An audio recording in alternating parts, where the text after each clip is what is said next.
C'est l'heure du Journal de l'Afrique. Soyez les bienvenus sur France 24. À la une ce soir, les 5 millions d'électeurs burundais qui se préparent au triple scrutin du 20 mai prochain.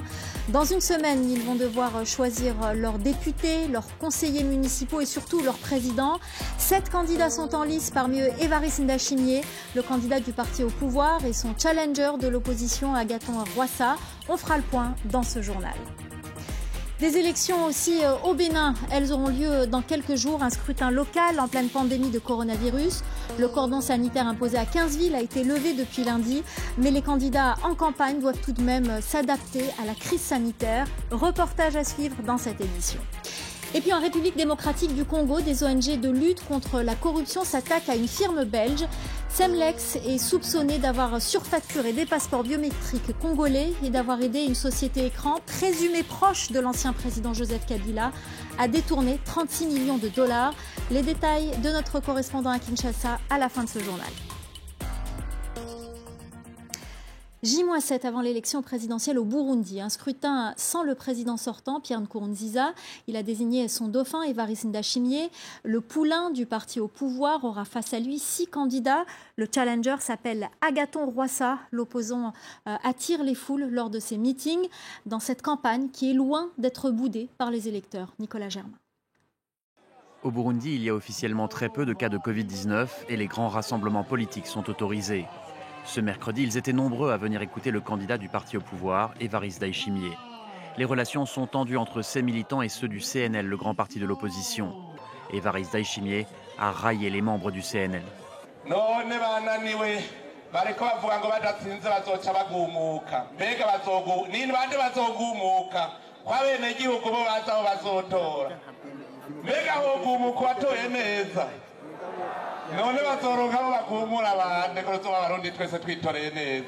Beaucoup de monde également à ce meeting d'Agathon Rwasa, le candidat du CNL.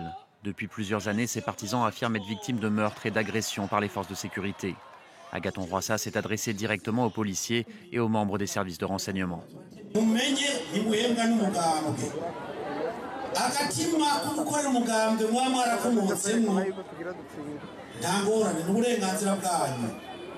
mugabo ibanga mufise n'iry'igihugu korera igihugu naje no mucisha ku giti no kwibuye ngo nuko mudahuza ibyiyumviro.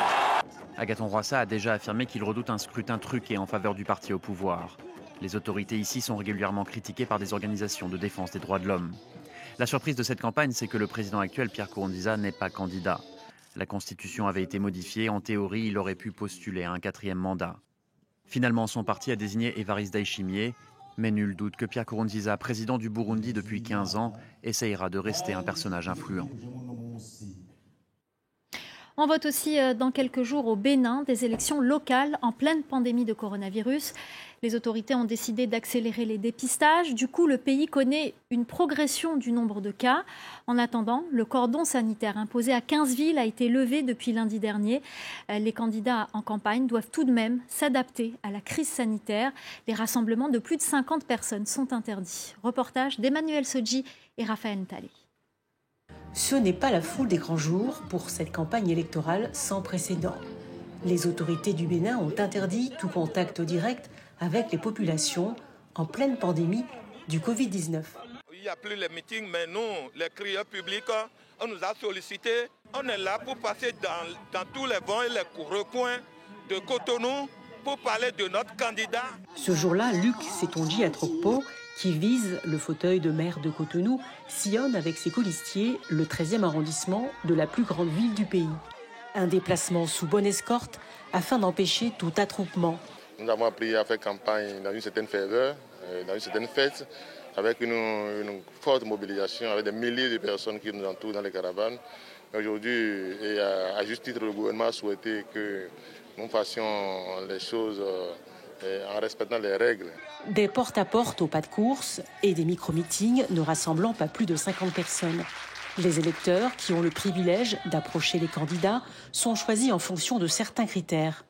Quand vous prenez un arrondissement, s'il y a un groupement de femmes, au lieu de rassembler toutes les femmes de cet arrondissement, vous faites appel à 2 ou 3 personnes qui représentent dignement et valablement ces regroupements-là. Après, il y a la multiplication, ou je vais dire la démultiplication du message à travers les réseaux sociaux, les forats de WhatsApp qui fonctionnent très bien en Afrique. Mais l'accès aux réseaux sociaux et à la télévision, c'est compliqué pour les milliers d'habitants de Ganvié, une cité sur l'eau à une quarantaine de minutes de Cotonou. Ici, le crieur public fait campagne de manière traditionnelle pour le candidat Hubert Wessou qui convoite le siège de chef d'arrondissement.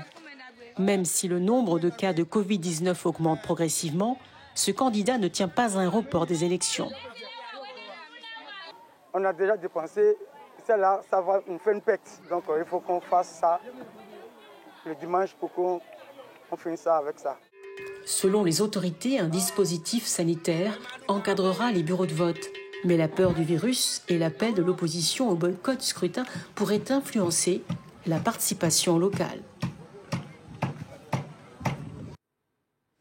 Tous les pays du continent sont désormais touchés par le coronavirus. L'irréductible petit royaume du Lesotho a enregistré son premier cas de Covid-19. Ce cas positif sur une série de 81 tests effectués la semaine dernière sur des personnes en provenance d'Afrique du Sud et d'Arabie Saoudite. Le Lesotho a imposé un confinement total de 6 semaines à ses 2 millions d'habitants. Il a été levé le 6 mai dernier. Direction l'Angola, le pays a-t-il pris des mesures d'allègement du confinement trop tôt? Un quartier de Luanda a été isolé. Il s'agit du quartier de Ojeia-Enda. Il est frappé par une augmentation du nombre de cas de coronavirus. À ce jour, l'Angola n'a enregistré que 43 cas, dont 2 décès. Écoutez ses réactions à Luanda. Muito complicado de facto, porque repara que a pessoa que está acostumada a sair todos os dias, à procura do pão de cada dia, e não é possível, estamos confinados dentro das casas. Tem que cumprir a quarentena, que é obrigatório, porque o Estado mandou mesmo que é para cumprir essa quarentena. Então, sendo assim, eles têm que cumprir para não transmitir, porque... Sim, ficamos em casa, mas com esse novos casos que nós temos, meter uma reabertura das praças. Nessa parte não sabemos como é que vamos gerir essa situação. Regain de tension en Guinée, des affrontements entre jeunes et forces de l'ordre, des jeunes qui ont attaqué un barrage de police pour se rebeller contre les mesures barrières mises en place contre l'épidémie du coronavirus. Le poste ciblé a pour mission de veiller à l'application de l'isolement de la capitale Conakry. Le bilan fait état de 7 morts.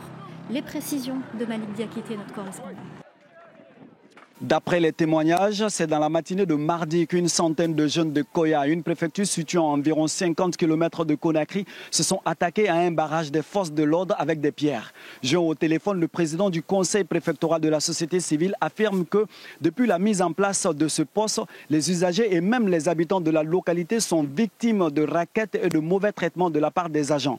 Et c'est pour mettre fin à cette pratique que la jeunesse de la localité s'est révoltée et commencé à jeter des pierres contre les agents.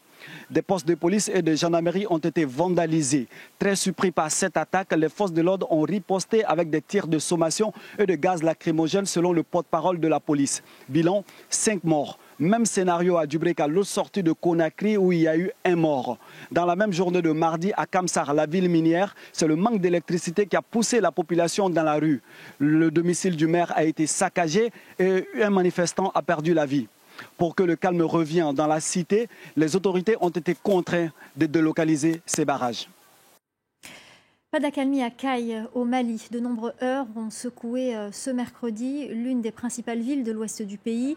Kayes est en proie depuis plusieurs jours à la contestation contre les résultats proclamés des récentes législatives et contre le couvre-feu instauré pour contenir le Covid-19. Les tensions se sont aggravées lundi soir après la mort d'un jeune tué par un policier. Le bilan de ces violences fait état d'au moins 3 morts. On en vient à ce scandale en République démocratique du Congo. Au cœur de la controverse, une firme belge, Semlex, elle a été chargée de fabriquer des passeports biométriques congolais. Semlex aurait non seulement surfacturé ses passeports, mais elle aurait aussi aidé une société écran suspectée proche de l'ancien président Joseph Kabila à détourner près de 36 millions de dollars. Les explications de Clément Bonnereau, notre correspondant à Kinshasa. Vendu officiellement à $185, le passeport congolais est l'un des plus chers au monde. Il est fabriqué depuis 2015 par la société belge Semlex. En 2017, une enquête a été ouverte en Belgique. La société est soupçonnée d'avoir surfacturé et d'avoir aidé une autre société enregistrée aux Émirats arabes unis et réputée proche de l'ancien président Joseph Kabila à détourner près de 36 millions de dollars. 3 ONG et 51 détenteurs de passeports congolais se sont portés partie civile dans cette affaire. Une procédure est également en cours en RDC. En Belgique, une enquête criminelle avait été lancée en 2017, des perquisitions organisées et depuis lors, on a senti qu'il y avait un ralentissement. C'est également pour cette raison-là que des Congolais, nous sommes rassemblés en tant que partie civile pour pouvoir, entre autres, pousser l'enquête qui a été lancée et puis accéder justement aux informations pour nous assurer que cette enquête-là ira bien jusqu'au bout. Les ONG associées au collectif Le Congo n'est pas à vendre demandent au président de la République et au ministère des Affaires étrangères de ne pas renouveler le contrat avec Semlex qui arrive à échéance le mois prochain. Elles demandent également plus de transparence dans le processus de passation de marché et une baisse du prix du passeport. C'était d'ailleurs l'une des promesses de campagne de Félix Tshisekedi. Le ministère des Affaires étrangères que nous avons contacté assure de son côté que le contrat avec Semlex ne sera pas renouvelé. Plusieurs pistes seraient à l'étude pour pouvoir continuer la fabrication de ces passeports. Voilà, c'est la fin du Journal de l'Afrique. Vous pouvez nous retrouver en direct sur Facebook à présent. Et puis, vous pouvez aussi revoir ce journal sur notre site internet france24.com, rubrique Le Journal de l'Afrique.